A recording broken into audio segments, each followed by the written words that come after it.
আসসালামু আলাইকুম everyone, meunière recipe and blog চ্যানেলে সবাইকে স্বাগত। আশা করি সবাই ভালো আছেন। ছোলা রান্না তো অনেকে অনেকভাবে করে, আজ আমি একটু ভিন্নভাবে রান্না করছি। ভিডিওটি স্কিপ না করে শেষ পর্যন্ত দেখার অনুরোধ রইল।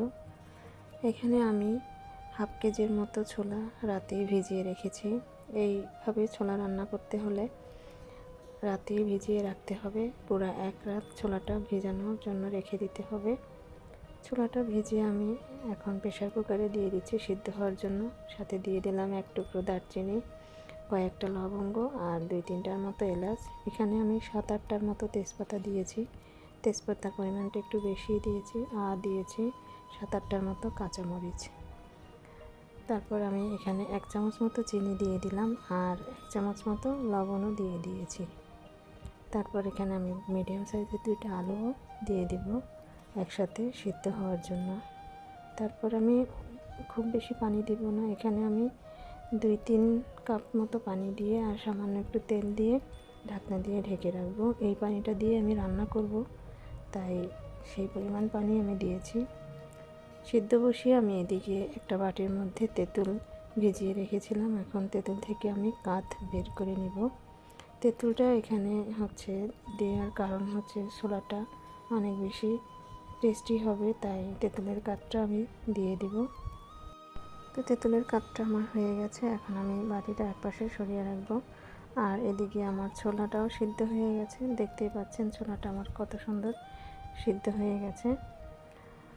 তো এখন আমি ছোলার থেকে তেজপাতাগুলো উঠিয়ে ফেলে দেব, কারণ এই তেজপাতার আর কোনো কাজ নেই।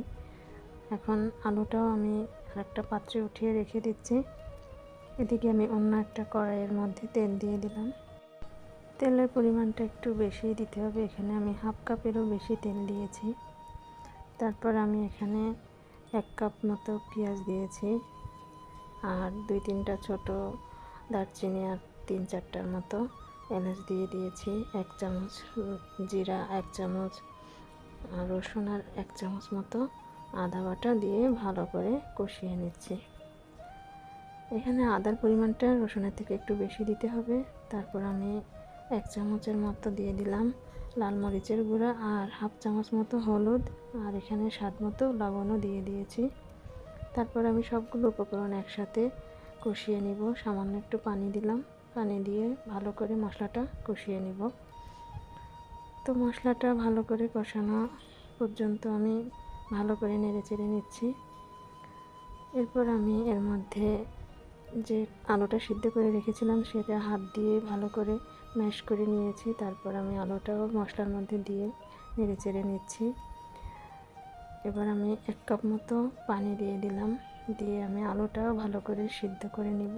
আলুটা একদমই মিশে যাবে। তো ছোলার মধ্যে গ্রেভি গ্রেভি একটা ভাব আসার জন্য এই আলুটা দেয়া। এরপর আমি এর মধ্যে সিদ্ধ করা ছোলাটা দিয়ে দিব। ছোলাটা দিয়ে আমি ভালো করে নেড়েচেড়ে মিশিয়ে নিব। আলুটা যেন একদম মিশে যায়, তাই আলুটা আগেই দিয়েছি। ছোলাটা এইভাবে রান্না করলে খেতে কিন্তু দারুণ স্বাদ হয়। তো এই পর্যায়ে আমি সেই তেঁতুলের কাঠটা দিয়ে দিচ্ছি। যখন ঝোলটা অনেকটা ঘন হয়ে আসবে তখন তেঁতুলের কাঠটা দিয়ে ভালো করে মিশিয়ে নেব। তেঁতুলের কাঠটা এই ছোলার মধ্যে স্বাদ দ্বিগুণ করবে, তাই ছোলার মধ্যে আমি একটু তেঁতুলের কাঠ দিয়েছি। আর এখানে আমি হাফ চামচ মতো আবারও চিনি দিয়ে দিলাম। চিনিটাও দেওয়ার কারণ হলো ছোলার মধ্যে স্বাদ বাড়ানোর জন্য দেয়া। তো ছোলাটাও দেখতেই পাচ্ছেন কতটা গ্রেভি হয়েছে। এইভাবে রান্না করলে ছোলার টেস্টটা অনেক বেশি আসে। আমরা বাইরে যে ছোলা খাই অনেক বেশি টেস্টি হয়, তো এইভাবে রান্না করলে সেই বাইরের কেনা ছোলার মতোই স্বাদ আসে। তো আমার ছোলাটা প্রায় রান্না হয়ে এসেছে। এখন আমি একটা বাটির মধ্যে তুলে নেব। তো আলহামদুলিল্লাহ, ছোলাটা খেতে কিন্তু অনেক স্বাদ হয়েছিল। আপনারাও বাসায় এইভাবে রান্না করে দেখতে পারেন। তো যারা এতক্ষণ আমার ভিডিও দেখছিলেন, একটা লাইক করবেন, কমেন্ট করবেন, পারলে একটা শেয়ার করে দিবেন। তো ছোলার মধ্যে আমি এখন ভাজা জিরার গুঁড়া দিয়ে দিচ্ছি আর দিব এখানে ধনিয়া পাতা কুচি। তারপর আমি একটা বাটির মধ্যে রেখে পরিবেশন করব। তো এতক্ষণ যারা আমার ভিডিও দেখছিলেন সবাইকে আন্তরিক ধন্যবাদ জানাই। আমার ভিডিওটা যদি ভালো লাগে একটা লাইক করবেন, কমেন্ট করবেন, পারলে একটা শেয়ার করে দিবেন। আপনাদের লাইক, কমেন্ট, শেয়ার আমার জন্য খুবই গুরুত্বপূর্ণ। আর যদি খুব ভালো লাগে তাহলে সাবস্ক্রাইব করে আমার পাশে থাকবেন। সবাই সুস্থ থাকবেন, ভালো থাকবেন। আল্লাহ হাফেজ।